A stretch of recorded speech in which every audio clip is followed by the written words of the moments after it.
Hello, my name is Connie Phillips, and I'm a student at Northeastern and a candidate of the Master's of Education degree.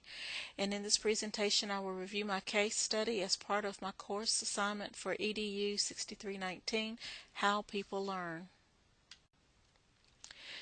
During the length of this course, we examined the following relevant learning principles and the theories, and in my course study I wanted to explore these a little further and answer the following questions. I wanted to know, are face-to-face workshops beneficial to the learner? What motivates a professional? What workshops are engaging for that adult learner? How informative are professional workshops? What multimedia is most helpful during these types of workshops for professional development?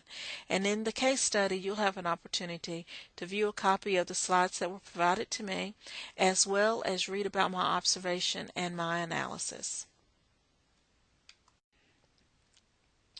Now, this workshop was sponsored by the North American Association of Summer Schools, which is also called NAS, and the name of the workshop was the John C. Knighty New Administrators Workshop. The conference was located in Kansas City, Missouri, and the length of the workshop was 1 day, covering 6 hours. The subject for my case study is Dr. George Santipietro. He's the Assistant Provost for Academic Operations, in which one of his responsibilities is to be the administrator for our intersessions, which is summer, winter, and our August session. He has 30 years of experience as a faculty member and approximately 10 years experience as an administrator. And so this was his first time attending the NAS conference, and I encouraged him to participate in the New Administrators Workshop.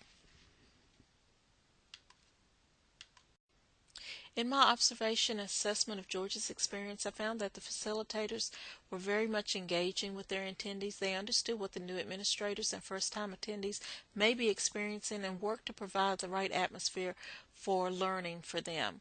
The atmosphere was relaxed and the room was set up for discussions and active learning. Participants were motivated because they chose to attend the conference and the pre-conference. Alicia and Troy, the facilitators, provided presentation slides, radio spots, recordings, and provided a giant reference notebook for each attendee to take back to their institution with them. There were a few limitations. There was not a recording of the session for replay afterwards for the participants. This would have been valuable for the participants' learning, and the timing for each topic was very limited for the number of topics that they had to cover in depth. Some of the slides had too much information, and it was way too busy for the viewer to capture what was the main idea during the discussions. On this slide, you'll see some of the things that I recommend. First of all, I recommend that some of the slides that had too much information or was just too busy, that they would remove that information and make the slides more condensed so that you don't confuse the learner. Also, I would recommend that they start recording their sessions and putting them online so that the learners could go back and replay anything that they might have missed. I also recommend that they would provide additional information online and allow for longer discussions. Then I would recommend that they would continue doing their self-evaluations or surveys, continue to use the multimedia, and then continue on with their open discussions as the learners found it to be very beneficial that they could share information amongst themselves.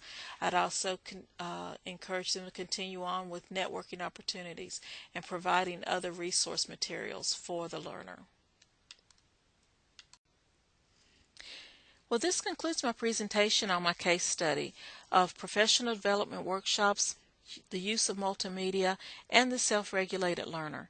I encourage you to check out my case study in its entirety, and I hope you enjoy it. Thank you.